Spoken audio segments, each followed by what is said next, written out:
కనుక ఒకసారి ఆలోచించినట్లయితే ఇదివరకు ఇసుక ఒక ట్రక్కు 1000 రూపాయల లోపు ఉండేది, మ్యాక్సిమం 1000 రూపాయలు, లేదా 500 600, కొంచెం డిస్టెన్స్ ఎక్కువైతే 1000. ఇవాళ అదే ట్రక్కు 12,000 నుంచి 13,000 15,000 దాకా అమ్ముతున్నారు. 32 టన్నుల లారీ ఖరీదు 4,000 ఉండేది, ఇవాళ దాన్ని 50,000 చేశారు. కారణం ఏంటంటే ఈ రాష్ట్రంలో ఉన్నటువంటి పేద ప్రజలకి, ఈ రాష్ట్రంలో ఇల్లు కట్టుకునే వాడికి మాత్రం అదే రేటు. పక్కన ఉన్నటువంటి హైదరాబాద్ కానీ, చెన్నై కానీ, బెంగళూరు కానీ, వీటన్నిటి కూడా ఆంధ్ర రాష్ట్రం నుంచి తరలి వెళ్ళిపోతాయి అన్అఫిషియల్గా. మరి ఎవరండి జేబీ వెంచర్స్? ఈయన మన టీటీడీ బోర్డు మెంబర్గా చేశారు మొన్నటిదాకా. ఆయన శేఖర్ రెడ్డి గారు. అంతకుముందు ఇదే శేఖర్ రెడ్డి టీటీడీ బోర్డు మెంబర్గా ఇస్తే డబ్బులు తిన్నారన్నారు. గవర్నమెంట్ వచ్చిన నిమిషంలో ఆయన మళ్ళీ టీటీడీ బోర్డు మెంబర్ ఇచ్చారు. ఆయన దగ్గర నుంచి మళ్ళీ ఆయన సన్నిహితుడు టర్న్కీ కంపెనీకి దాన్ని సబ్లీజ్ ఇచ్చారు. యాక్చువల్గా ఇచ్చిన అగ్రిమెంట్లో సబ్లీజ్ ఇవ్వకూడదు. బోసాని శ్రీనివాసరెడ్డి అని ఆయన దరిదాపుగా ఈ 4-5 ఏళ్లలో 114 మంది ఇసుక ర్యాంపులు ఎక్కడగానే చనిపోయారు. ఇక్కడ మున్నంగిలో చనిపోయారు ఒక వ్యక్తి, ఈ గుంటూరు జిల్లాలోనే.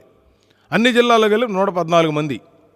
అదేవిధంగా అన్నమయ్య ప్రాజెక్టు దగ్గర మీరు కనుక చూసినట్లయితే అక్కడ ఇసుక తవ్వడం వల్ల ఆ కట్టంతా వీక్ అయ్యి బండు వీక్ అయ్యి ఆ ఊరంతా కొట్టుకుపోయి 33 మంది చనిపోయారు.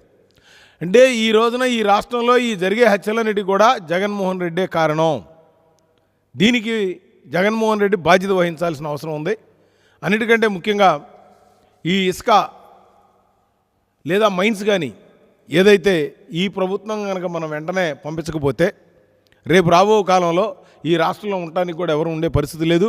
రైతులు ముఖ్యంగా మీరు గుర్తుపెట్టుకోండి, స్వతంత్రం వచ్చిన తర్వాత నాగార్జునసాగర్లో డెడ్ స్టోరేజ్ 500 కంటే కింద ఎప్పుడూ కూడా నీళ్లు తగ్గించి వాడిన దాఖలు లేవు. ఎందుకు 500 మీటర్ల కంటే 500 అడుగుల కంటే కిందకు తగ్గించారంటే సమ్మర్లో ఆ హీట్కి డ్యాము క్రాక్లు వస్తుంది కాబట్టి దాన్ని మనం జాగ్రత్తగా చూసుకోవాలని చెప్పి ఇప్పుడు ఆ డెడ్ స్టోరేజ్ మెయింటైన్ చేస్తారు కూల్ అవ్వడానికి. కానీ ఈ రోజు తాగడానికి కూడా ప్రకాశం జిల్లాలో ఒక కాలువకైతే తవ్విన తర్వాత ఒక్కసారి కూడా నీళ్లు వదలకున్నటువంటి కాలువ ఏదైనా ఉందంటే ప్రకాశం జిల్లాలో ఉంది. ఇవాళ అక్కడ ఉన్నటువంటి చెరువులు ఏమి నింపలా. మామూలుగా అయితే సమ్మర్ వస్తుందనగానే ప్రతి పొలిటికల్ లీడర్ కూడా అక్కడ ఉన్న ఎమ్మెల్యేలు కానీ, సీఎం కానీ ఒక కాన్ఫరెన్స్ పెట్టి, ఒక వీడియో కాన్ఫరెన్స్, ఆడియో కాన్ఫరెన్స్ పెట్టి చెరువులు నింపండి అని చెప్తారు. చెరువులు నింపలా.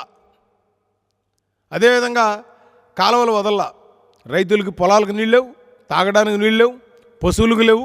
ఇవాళ కబేళాలకు అమ్ముకుంటున్నారు. ఇవాళ దీనికి కారణం ఈ విచ్చలవిడితనమైనటువంటి ఇసుక తీయడం వల్ల. ఇసుక తీయాలి అంటే నీళ్లుంటే కుదరదు కాబట్టి నీళ్ళని సముద్రంలోకి వదిలేశారు. ఇది ఈ వైసీపీ ప్రభుత్వం యొక్క ఘనకార్యం. కృష్ణానది పక్కన ఉన్నటువంటి ఒడ్డు తెచ్చుకున్న పక్కన ఉన్న చిరావూరు, పాతూరు గ్రామంలో కూడా 6,000 రూపాయలు పెట్టి ఇసుక కొంటున్నామంటే ఏ విధమైనటువంటి దౌర్భాగ్యం ఉందో మీరు చూడాలి. అందుకనే ఎవరైతే అవినీతి చేశారో మోడీ గారు చెప్పినట్టుగా మరి నీతి నిజాయితీకి మారుపేరు మన పవన్ కళ్యాణ్ గారు. ఆయన కూడా చెప్పారు ఎన్నోసారి ఎవరిని వదలమని. అదేవిధంగా చంద్రబాబు నాయుడు గారు కూడా ఈ రాష్ట్ర అభివృద్ధి కోసం ఈ 3 పార్టీలు కలిసి ఎన్డీఏ కేంద్రంలో రేపు 400 సీట్లు, రాష్ట్రంలో 160 సీట్లు వచ్చిన తర్వాత ఈ రాష్ట్రం యొక్క ముఖ చిత్రమే మారిపోతూ ఉంది.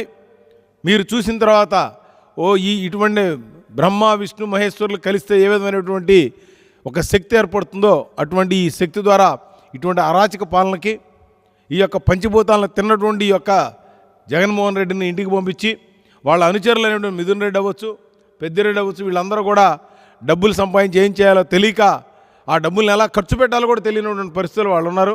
అందుకనే ఈ రోజున మేము ఈ ఎలక్షన్లు ఇంకొక 10 రోజులే ఉన్నాయి, 11వ తారీఖుతో పబ్లిసిటీ అయిపోద్ది, మేము కూడా పెట్టలేము.